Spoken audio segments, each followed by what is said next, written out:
It happens to everyone. A critical email is deleted, the trash is emptied, and panic sets in.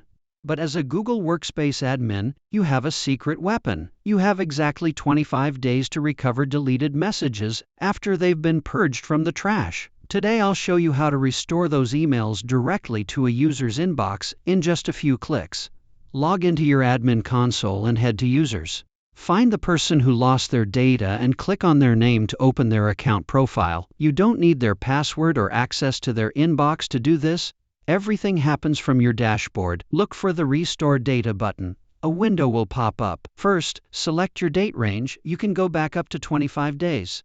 Next, under Application, make sure you select Gmail. If you leave it on Drive, you won't get the emails back.